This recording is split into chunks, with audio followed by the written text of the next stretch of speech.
Hey, Ken. All right. Hey, Chuck. Thanks for the call today, Chuck. Um, it brings up all kinds of thoughts about about last night. The things we spoke about. I've thought about it more and did more lab work today to look at um, the way conditions can change and the way the rhythm of the game goes. Hey, Joseph and Bill. Thank you for your email very much. Meant a lot to me. Who knew I'd meet such people as I have?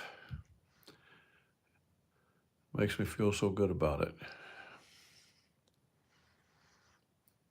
I've had some people ask me why I do what I do, and I said, well, if you met some of these people, you might understand why. Hey, Michael, we'll talk about a few things tonight and give you some things to think about and have you guys send me some notes, maybe. But what happened last night was kind of a perfect storm of events, given that it's not happened before, and doesn't mean it couldn't happen again. But we're going to try to look at ways that we can mitigate it, change it, do something differently. That's what we're always working on, trying to find the right way. Hey, Trish, good evening.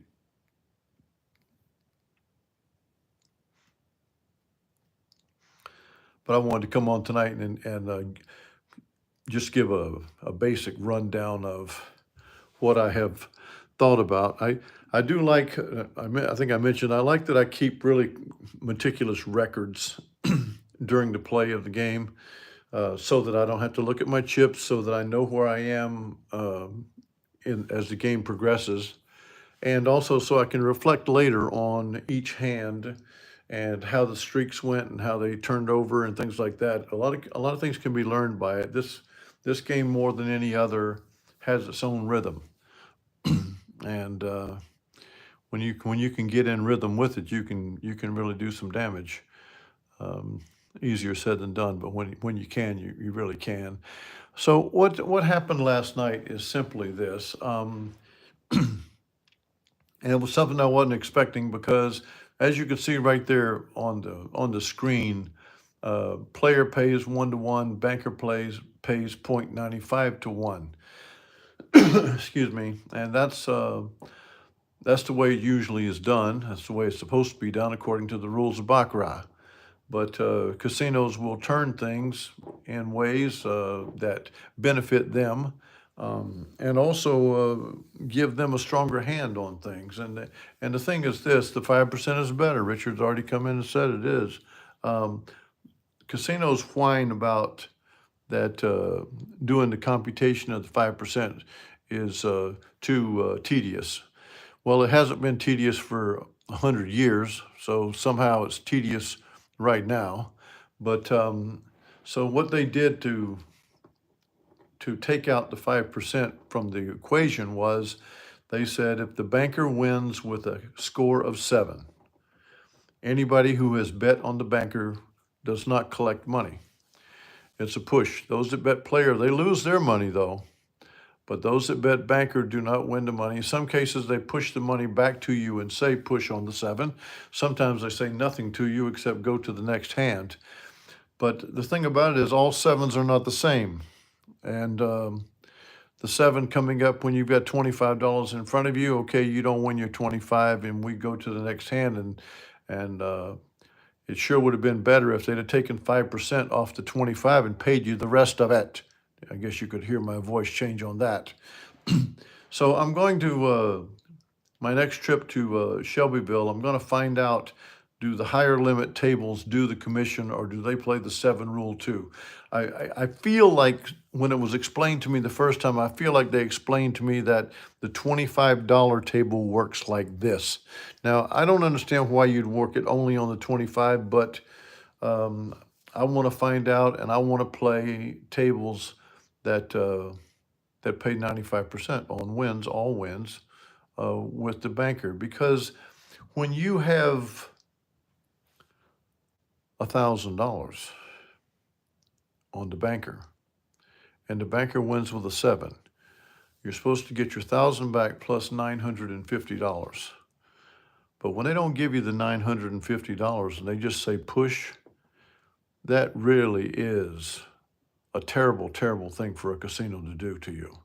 And so it should be the same feeling with $25 out there, but obviously it's not because of the amount of money. But looking back at my scorecard, we won on banker with 7 2 times at high money, and we didn't get paid either time. And there is the difference in what happened last night, was that we did not get paid on those 2 7s when the bets were high. If we'd been paid on them, we don't lose anything. Matter of fact, I think we win like 650. And so I'm going to have to figure that out and go forward from there. But I wanted to have full disclosure with you on what happened, and also you other guys like Chuck's Native American casino he goes to. They play the 7 rule too, and the higher the bet, I'm telling you, it really is an advantage for the house not to have to pay off a banker win with the 7 when there's large money out in front of you. And to me, it's another one of those things of my oldest quote: casinos are criminal. They really are. And they are for people to go in and just party and laugh and lose all their money. I've never been that kind of a guy, and I'm not ever going to be that kind of guy. I don't take cavalierly to things like that, and I don't go to the casino for fun. I'm on record all the way back telling you I don't even really like the casinos, which is one of the reasons I've been hell bent on trying to figure out a way to beat them, because that's the only thing they understand. And if they want to at some point bar me, they can do that. But that 7 thing that happened last night was egregious, and it hurt us badly, and made me stop and think about it and stare at my scorecard till I finally assembled just exactly what had happened. And thankfully, we're still fine. It's a one-night loss, and we're going to go on from here, of course. And we'll see what happens next time. We'll see what I find out there. So just for the sake of a little demonstration tonight, let's play $25 units. Let's see if we can win $200, because winning $400 at $25 units is a little bit tough. I don't mind doing it at the casino because I'll sit there all night long if I have to. Okay, so Chuck, let's do it this way. How I take my notes. So I have 3 lines of horizontal lines, where on the top line I put banker or player, B or P, meaning that's my bet. Now, whether I'm playing, I always move after a win, and so that's always going to happen. But let's say I bet banker, I put a B, and then the outcome, let's say it's player. Underneath the banker, there will be an X, meaning I lost. And then the next line down, it will be a P. The top line meaning banker, I bet banker. The middle line being X, meaning I lost. And the bottom line, obviously, meaning player, because that's how I lost. And I go to the next bet, and I'm going to play the banker again. Sometimes I play 2, sometimes I play 3. I'm still uncertain as to which one I'm going to end up with, or even if I'm going to go to 4. I don't know. But I'm going to try. I'm trying to find a reliable win. But nevertheless, let's say that I bet banker again. Anyway, I put the B because I'm betting banker, and let's say it is banker. So then I put a check mark instead of an X, and then I put B at the bottom because it was a banker. What this does for me is it shows me the rhythm of the game once I've got like 40 hands all the way across my card. It shows me the rhythm of the game, but also at any point, unless I get into the Dell and Bear, at any point, the Martingale, all check marks mean +1 unit. And so I can look across and see I got 6 check marks. Well, I know I'm up $150. And so it's an easy way for me to see without looking at my chips. It's an easy way to see what my bets are. And then if I do have the 4 losses in a row, well, I know what my next bet is too. And so a check mark after 4 losses, well, we know what that amount is. because it's going to be a $300 bet. And so the $300 bet's going to recover everything except the $75. We can go to $75 bet after that just to get our money back. But I would make a note there that that's what I had done, or I can go to 225 to try to make a good jump up. And it's actually better just to go ahead and go to 225 and play the D'Alembert out because it adds up money fast. But that's what my card looks like. It looks like my bet on top, outcome is the second one, checker X, and the bottom one is what the actual hand was. And so right here we have a banker win there. So I would begin with the player $25 bet.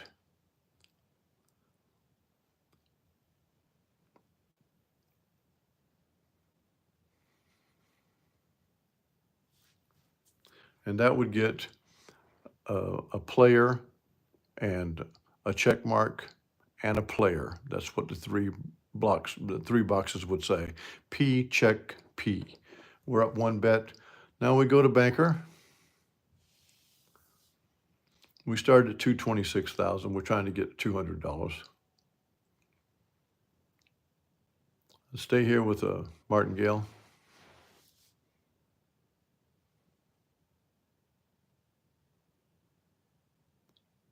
And I stay here with a martingale. I'll do 3 tonight. With that 3 loss, I would change over to player here, and that's a $200 bet. And maybe we get into D'Alembert right away. Nope. So we got the money and we recovered the unit, even though the scorecard would show 3 X's, banker but player outcome, and it would show the player winning this one. So there's actually the bottom line would have 4 straight P's because we've got 4 P's there. We're up $50. We go back to banker for 25. Now we'll get to see, can it do this to us or not, because that's the 5th straight player. So let's see how far the player can go with it. This would be 6. There you go. This would be 7.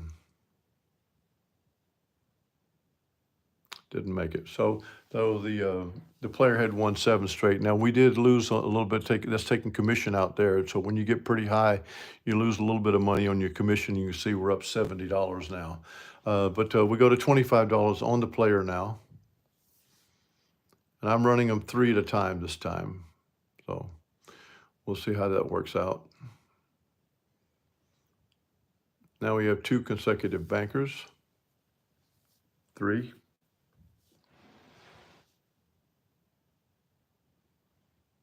And a push there, but a big push on a pair of 8s we replay. And the player wins there. So now we're up $95. We go over to the banker for $25. We had all those losses with X's there, and we had the true outcome of the hands. So you can recreate your session by looking at your card like that. So that pays a $24 profit, losing the 5% commission. We go to player for $25. Precisely how I play it, just like this. And let the game speak for itself. Let the banker win. That's 2 in a row for the bank.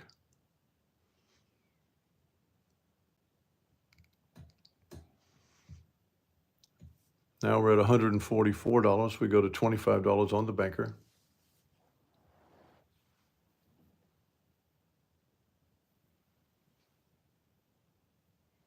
Martingale up.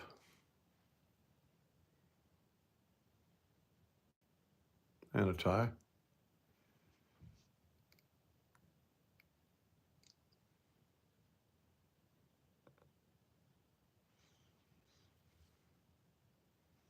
Now we're at 167. I go to 25 on the player.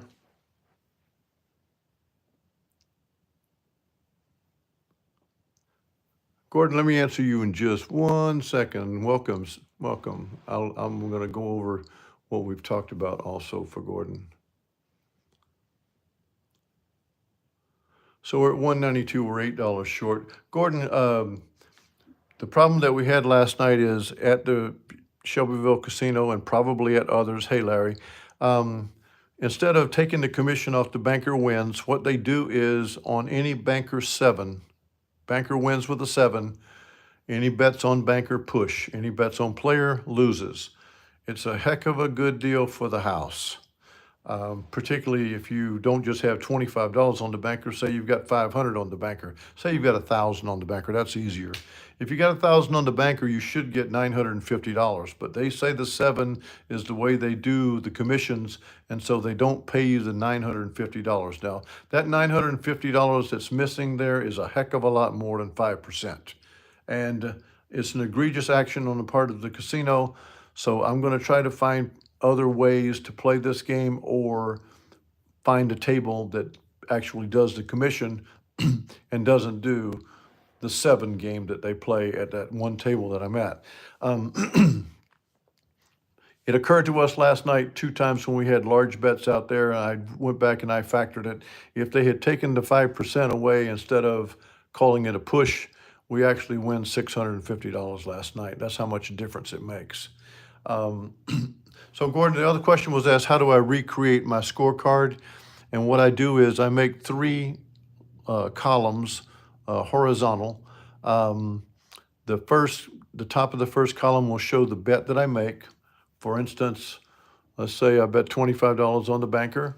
I would show a B, and then the outcome is going to be a check mark if I win. It's going to be an X if I lose, and the third line is going to be the actual outcome of the hand. So here we got a B. I've got nothing on the other 2 columns yet. So here is the banker, $25. And there's the banker win. So I would have a check mark underneath the B, and the third line I would have a B saying that that was the actual outcome. What that does for me is it shows me later how the outcome of each hand was. It also lets me recreate the session. And it also lets me see where I am financially as I'm playing, because every check mark equals 1 unit. Okay, thank you, Chuck. I didn't know if I did or not. It escaped my memory, but that is how I do it. I'm playing 3 in a row lately, Joseph, but it's just because I'm testing out to see where we go. Let me go back to Gordon. Gordon, I got a letter from the bank today saying that you had wired in another $250. I don't know if this is a past information. It looks like it's fresh, so it looks like you just bought an extra share. And so I gave it to the angel on his desk to log it in. So I did receive that today, Gordon. It was a Canadian wire of $250, and kind of like the casino does, the banks, they step on everything. So they took a $15 wire fee out of it, but that's okay. I don't mind playing the 7 with you guys. You guys matter to me. The casino doesn't matter to me, and the bank doesn't matter to me. I don't care about either one of those 2 at all. But that's what goes on with the 7. That's what goes on with how I keep score. We made our $216 tonight. I plan on making the money all the time, but it didn't work out last night, and the reason it didn't work out was because what casinos do to you. Now, I could have just endured and kept shoving money, but as it was happening, I had not assimilated exactly the reasons. I was a little bit put off by it, and then when we had a couple of wins, we ended with 3 wins, getting all the money back except that 900. I felt like that was a good time to say, okay, we'll live to fight another day without potentially harming us anymore. I had already played a long time because I was playing $25 units, and I just decided to pull the plug on it. So I take very seriously what all you guys recommend to me, and now that you have the full briefing on what happened, any comments you have, send me an email or a text message or something like that. But as you can see, this is how it went tonight, and there was only one time we got close to D'Alembert. We got up to the 4th bullet one time, and I do argue going 5 deep bullets. So everything in this game we are tweaking constantly because we are becoming better at it all the time. And you keep doing something, you get better at it. And with you guys out there, some of you guys are playing too, and so your comments of what you witness in your particular casino are good too. So thank you to every one of you. God bless you all. We'll be getting back up to another live play very soon. Thanks for joining me tonight, and God bless you all. Thank you.